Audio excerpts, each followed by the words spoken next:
दिशा दें। जो चीज़ें हमारे बीच में अभी तक हम अधूरे हैं, मैं हमेशा कोशिश यही रहा है कि जिस तरह मैं मुंबई शहर में रह के अपने बच्चों का परवरिश कर रहा हूँ, अच्छे स्कूल दे रहा हूँ, अच्छे अस्पताल दे रहा हूँ, उसी तरह हमारे बिहार के बच्चों का भी भविष्य हमारे बच्चों की तरह तय हो और हमारे बच्चों को बाहर गाँव ना जाना पड़े। और उस विचारधारा में हमेशा भैया आगे रहे हैं और आप लोगों ने 17 महीने में इनका कारनामा देख ही लिया था। तो एक बार बदलने की ज़रूरत है और उस बदलाव में मैं थोड़ा सा एक मेरा भी हिस्सा हो और मैं उस सरकार को बदलने में और एक अलग दिशा में ले जाने में और एक बेहतर सरकार बनाने में एक मेरा योगदान हो, उसी के लिए मैं भी जुड़ा हूँ भैया से। और आज से नहीं, आज तो मैं आप लोगों के सामने पब्लिकली हुआ, बट मैं हृदय से और दिल से हमेशा से मैं इस परिवार का हिस्सा रहा हूँ और हिस्सा ही नहीं बल्कि एक परिवार का बेटा भी हूँ। मैं एक छोटा बेटा की तरह हमेशा प्रयास रहा हूँ और चाचा का आशीर्वाद हमेशा मुझे मिला है, राबड़ी माता का आशीर्वाद मिला है, दीदी का मिला है, भैया का मिला है, बल्कि इस समाज की और इस परिवार से जो मुझे प्यार मिला है, शायद वो मुझे बाकी जगह मिले या ना मिले उससे मुझे कोई फ़र्क भी नहीं पड़ता। बट मैं हमेशा प्रयास करता हूँ कि एक बेहतर दिशा में जो चीज़ें चल रही है, आज आप सब लोग बदलाव चाहते हैं, मैं ही नहीं, मुझे लगता है कि पूरा बिहार बदलाव चाहता है और उस बदलाव में एक मेरा भी योगदान हो, इसीलिए इस बदलाव के साथ मैं भी जुड़ना नहीं। देखिए एक मिनट, जैसा इन्होंने कहा कि कोई एमएलए मुख्यमंत्री और सरकार बनाने की बात नहीं है, बल्कि हम लोगों को बिहार बनाने का काम करना है और हम लोग नए सोच के हैं, नया बिहार बनाना है।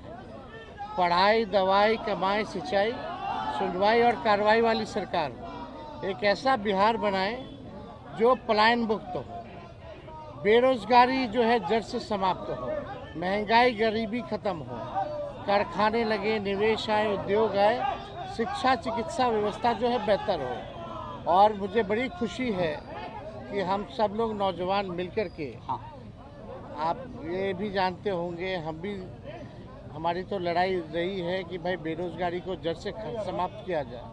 17 महीने 5 लाख नौकरी दिया गया, 3.5 लाख नौकरी प्रक्रियाधीन कराया गया, 4.5 लाख नियोजित शिक्षकों को राजकीय कर्मी का दर्जा दिया गया। अब हम लोगों का एक सपना है कि बिहार से बेरोजगारी खत्म हो और हमने जैसा आप सब लोगों के सामने कहा है कि हमारा संकल्प है, हमारा प्रण है और हमने लोगों से वादा किया है और हमने पहले भी कहा है, तेजस्वी की उम्र कच्ची हो सकती है पर जुबान पक्की है। जो कहा है वो किया है, जो कह रहे हैं वो करेंगे और हम सब लोग मिलकर के नया सरकार तो बनाएंगे ही बनाएंगे। और 14 नवंबर के बाद से हम आपको बता दें कि 20 दिनों के अंदर एक कानून बनाया जाएगा और वो कानून ये होगा जो हमने पहले भी कहा था, जिस परिवार में सरकारी नौकरी नहीं है बिहार में, उस परिवार को एक सरकारी नौकरी हम लोग दिलाने का काम करेंगे। ये हम लोगों का संकल्प है और इसको सरकार बनते ही 20 महीने में जो है हम लोग जो है पूरा करने का काम करेंगे। तो कोई सवाल है तो पूछ सकते हैं। जी, कल आपने कहा कि अभी तक चुनाव लड़ने की बात नहीं हुई है, हमारी पत्नी नहीं बोली है, क्या हुआ कि एक दिन में पत्नी मान गई और फिर आज आप मीडिया के सामने आकर कह रहे हैं मना रहे थे? नहीं, देखिए, जहाँ तक बात है, मैं पत्नी को जितना समझता हूँ उतना ही ये भी मुझे समझती है। इनको भी पता है कि ये मेरे साथ छठ तो मना लेती है, बट बिहार की बहुत ऐसी औरतें हैं जो अपने पति के साथ छठ तक नहीं मना पाती हैं, दिवाली तक नहीं मना पाती हैं, होली तक नहीं खेल पाती है।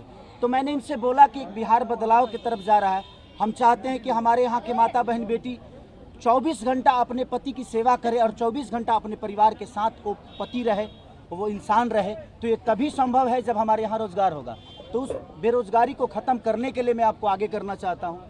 तब इन्होंने उस बात को समझा और उसके बाद हम लोग आए हैं और प्रयास है कि हर वो महिला, हर वो बेटी, हर वो बहन, हर वो भाई, हर वो बेटा अपने पिता के साथ रहे, हर वो बहन अपने पति के साथ रहे, हर वो भाभी अपने भाई के साथ रहे।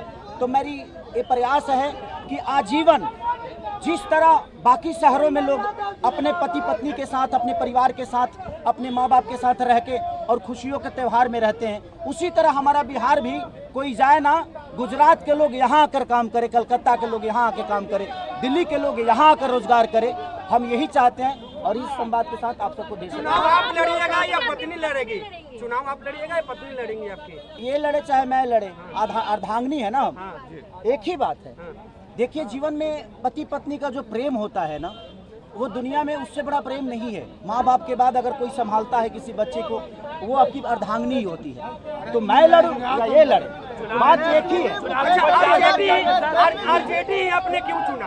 आरजेडी पार्टी बता तो दिए सर, एक ही चीज जहाँ बदलाव होता है वहीं मैं रुकता हूँ, वहीं रहता हूँ। बिल्कुल, हर जगह, हर शहर में, हर जिले में जाइए, हर जिला में जाऊँगा मैं, हर जिला में। चलिए, सदस्यता जो है ज्वाइन करें। चलिए आइए।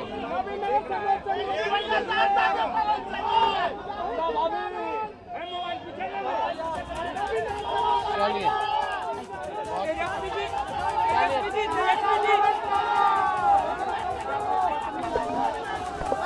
देखिए, खेसारी लाल यादव का बड़ा बयान आपने सुना। उन्होंने कहा कि बिहार में बदलाव लाने की जरूरत है और इसी बदलाव के लिए मैं खड़ा हूं। मैं लड़ूं या पत्नी लड़े, एक ही बात है, क्योंकि ये हमारी अर्धांगिनी है।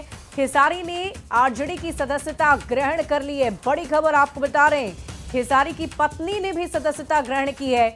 दोनों पति पत्नी ने आज राष्ट्रीय जनता दल का दामन थाम लिया है और अब वो चुनाव लड़ सकते हैं, ऐसी खबर सामने आ रही है। चुनाव लड़ने पर खेसारी का बड़ा बयान सामने आया। उन्होंने कहा कि मैं लड़ूं या मेरी पत्नी, बात एक ही है।